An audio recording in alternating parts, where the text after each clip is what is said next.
За тэгэд Зигмунд Фройд гэж энэ эрдэмтнийг бол та бүгд мэдээд сонссон. Энэ нөхөр бол одоо анх удаа Зигмунд Фройд бол энэ ил ухамсар, преконшус буюу завсрын ухамсар, далд ухамсар гэдэг гурван зүйл байна.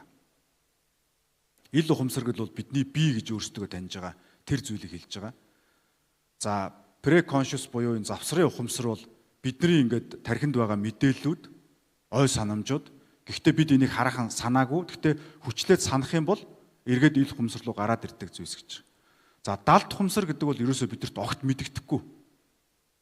Бүр юм төрөлхийн бидний амьтан гөрүүл динозавр байх тэр цаг үеэс эхэлтэй юм төрлөх зүм совин, төрлөх рефлекс автомат үйлдэлүүд. За мөн хүүхэд насанд үүссэн одоо янз бүрийн трома гэж зүйлүүд ярьж байна те. Сэтгэлийн шарах юм уу?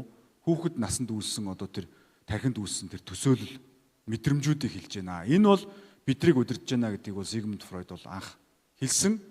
За ингээд энээс хоошоо явсан бол Зигмунд Фройд бол 1930-аас 40 онд энэ Фройдийн үзэл санаа бол маш том цохилтонд орсон.